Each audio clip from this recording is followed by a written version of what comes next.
Mabuhay, people of the Philippines! This week, we are going to study an interesting lesson that will help us to become more productive citizens. The title of this week's lesson is The Different Civic Activities of Filipinos. But before we can proceed to this lesson, let's have a simple introductory task first. I am going to flash statements that has something to do with our lesson. Kindly clap your hands if you already did the task said on the statement and tap your shoulder if not yet. Are you ready? Let's proceed. First, I participated in the school's intramural games. Second, I helped a classmate to do or understand something. Third, I attended an activity in our barangay. Fourth, I helped in cleaning places in the community that needs cleaning. Fifth, I respect the flag and sing the national anthem wholeheartedly. Sixth, I donated or helped those who were affected by calamities such as typhoons, earthquakes, and fires. Seventh, I joined activities related in celebrating Buwan ng Wika or National Language Month in our school or community. Eighth, I buy Filipino-made products. 9. I send my love to my parents during Mother's and Father's Day.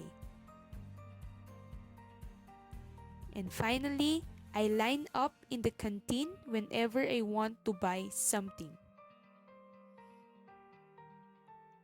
Okay. If you mostly clap during the duration of the previous activity, you're in progress in becoming an active member of the community. In the previous lessons, you have learned about the rights and responsibilities of a Filipino. But aside from these privileges and duties, you should also learn what other things Filipino can do for their community so that they will become partners of the government in achieving national development. Thus, in this lesson, you will learn your different civic duties as a Filipino. National development is the ability of a country to wisely use its available resources to improve the social welfare of the people.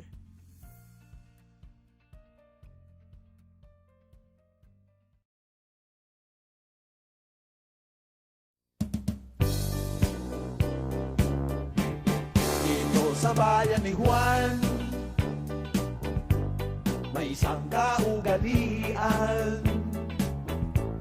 Isang daing sa kapitbahay, buong bayan dumaramay. Dito sa bayan ni Juan, may mga kalalakihan. Sa oras na kailangan, bumubuo ng bayanihan. Bayanihan dito sa bayan ni Juan, isang daing mo lamang, ikaw ay tutulungan. Bayan ni Juan, uso ang bayanihan, lahat sila'y kasali, diyan mo mapupuri. Huwag magtaka kung meron kang makita bahay na lumalakad sa gitna ng inyong kabayanihan. Dito sa bayan ni Juan, isang daing mo lamang, ikaw ay tutulungan. Bayan ni Juan, uso ang bayanihan, lahat sila'y kasali, diyan mo mapupuri. Huwag magtaka kung meron kang makita bahay na lumalakad sa gitna ng inyong kalsada. Huwag kang magtataka kung meron kang makita, bahay na lumalakad sa gitna ng inyong kalsada. Review talks about bayanihan, in which it's one of the cultural traits of the Filipinos. In our previous topics last grading, we mentioned about helpfulness as one of the key in knowing the identity of Filipinos. We would know why bayanihan or helpfulness is a big part of this week's lesson. For starters, we need to know what are expected of you in this lesson. Let's have the lesson objectives. At the end of the lesson, students are expected to analyze the importance of the civic activities to a Filipino citizen. Next, discuss how one can promote civic efficacy. And finally, infer the effects of civic efficacy in achieving national development. When you say national development again, this is the ability of a country to wisely use its available resources to improve the social welfare of the people. And at the end of the lesson, we are able to discover how can one contribute in achieving national development. So let's have civic activities. Civic activities are different productive activities and celebrations in the community which are usually participated by community members, your parents, neighbors, and of course you as the students. These activities promote camaraderie and unity among the people in the community. When you say camaraderie, this is a deeper sense of brotherhood or friendship that grows within the members of the community because of these productive activities. Being a part of the activities within the community is very important. Any civic activity, any community activity, no matter how simple it may be, can affect change if it is implemented effectively. Each person could be an agent of change. A community will prosper if its members will cooperate and participate in its civic activities. Let's have a quick review of your duties as a community member. So we have respect the flag, respecting the rights of others, being a productive citizen, using of public facilities properly, and of course, the most important, obeying the laws of the government and cooperating with its programs. If the members of the community will do their duties, the community will achieve civic efficacy. Now, what is civic efficacy? Civic efficacy is the people's readiness and openness of heart in accomplishing their duties as community members to effect change in society. Are we ready and open to do our duties? Are we prepared to accomplish our responsibilities as people of the community? If yes, then we have civic efficacy. But the big question is why? Why do we need to have civic efficacy? Why should citizens participate? What is the importance of civic efficacy? We have 5 key points for that, and we will use the acronym IPOPC. Again, IPOPC. It stands for involvement, productivity, unity, prosperity, and change. Again, why do we need to participate? Because of IPOPC. Let's go over one by one. The first one, we have cleaning your surroundings. Pollution is one of the main problems of the country. It is caused by dirty environment. Water, land, and air pollution leads to the destruction of the earth, the only place where we live in. We can achieve civic efficacy in relation to this problem through many ways, such as supporting government programs on proper waste disposal, following the rules on systematic collection, and proper disposal of our waste. Through these activities, we will not only keep our surroundings clean, but also prevent diseases which threaten people's health. Next, we have giving assistance to the victims of calamities. Civic efficacy is obviously demonstrated and exhibited when there are calamities. Community members participate in government programs that aims to give assistance to the victims of calamity.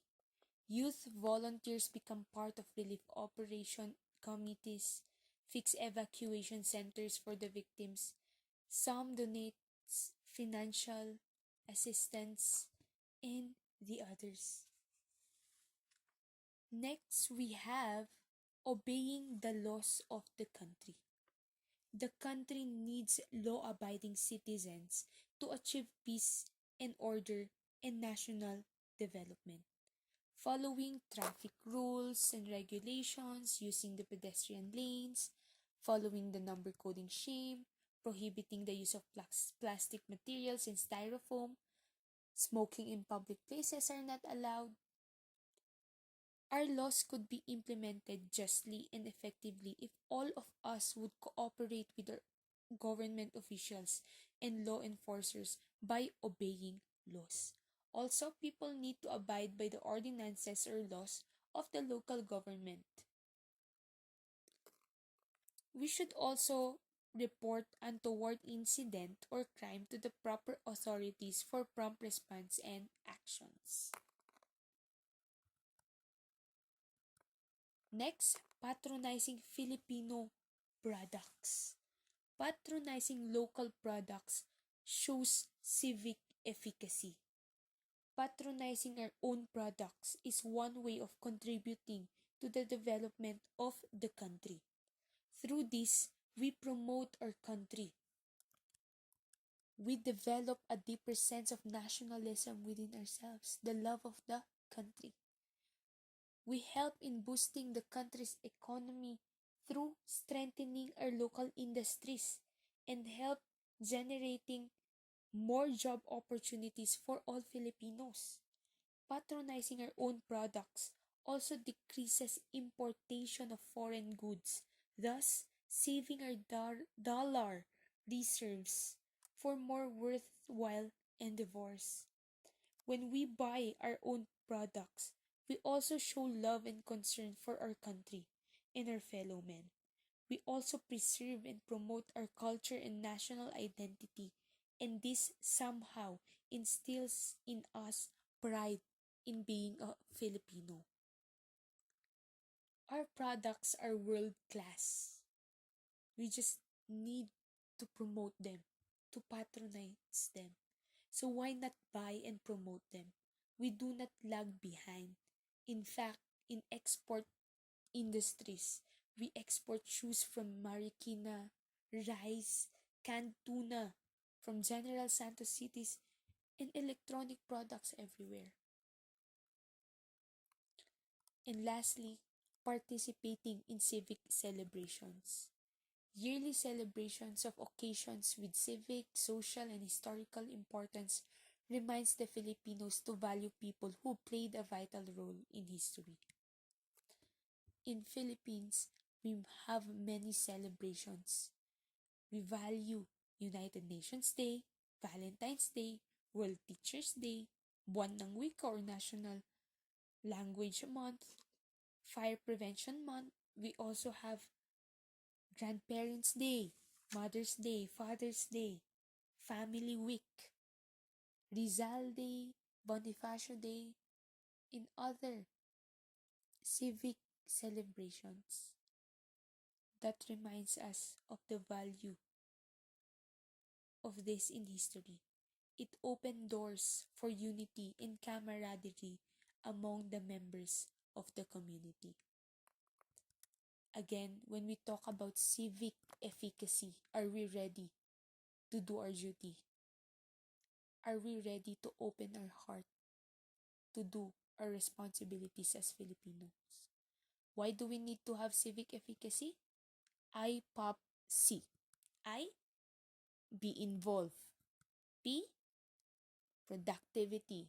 U, unity, prosperity, and change. How can we develop civic efficacy in ourselves? C, GOP. Cleaning, giving, obeying, patronizing, and participating. And lastly, we have the effects of civic efficacy. People are given the chance to participate and help in the implementation of the programs of the government. With these opportunities for cooperation and participations, we Filipinos will have a progressive nation. It will help in transforming citizens to create productive individuals. And finally, it will foster an atmosphere of unity and camaraderie among the community members. Now that we are facing the pandemic, here is our takeaway for this lesson. Civic efficacy is our openness and readiness to do our duty as Filipinos. Why do we need to have civic efficacy today while fighting this pandemic? First, we are involved. We are all affected by this disease. That's why we need to open and prepare our hearts in the effects of this crisis. Second, it makes us productive. Even though we are staying at home, we have a chance to make our time worthwhile. Staying at home is an act of being productive citizens because we are following the protocols set by the government. Why do we need civic efficacy? Unity. This is our fight. This is not an individual battle. If we unite as one country, we would be able to defeat this crisis soon. Next, prosperity. We may face problems after this pandemic, but rest assured that this event will be historical because we are able to be successful in fighting COVID-19. And lastly, why do we need civic efficacy? Because of change. Instead of us being a problem to the society, we are able to serve as agents of change because of following the protocols set by the government. And how can we develop civic efficacy while we are on quarantine? First is cleaning. Always make sure that you always clean your surroundings to prevent the virus from spreading. Second, giving. More and more people stood up to show their love for their fellow men, donating goods for the poor family, donating money to support the government's fight against COVID-19, donating masks, PPE, and medicines to our frontliners. O, obeying. When we obey, we influence others to do the same. So let's join hands in supporting the government. Next, participating. Let's participate in different activities that commends the service and dedication of our frontliners. And lastly, patronizing. When COVID-19 crisis ends, spend your vacation in the Philippines. Eat in your hometown restaurant. Sleep in Philippine hotels. Visit Philippine tourist spots. Buy Filipino products or buy in local stores. Support companies that have had difficulties due to low or lack of sales and companies that help in the fight against the pandemic. Together, let's support and take the Philippine economy forward. Pagkatapos ng krisis na ito, magbayanihan tayo at sabay-sabay tayong bumangon. The test of true bayanihan is in the hands of the citizens today. Children, students, thank you for this, for watching, and I hope for the best for everybody. Stay safe and God bless.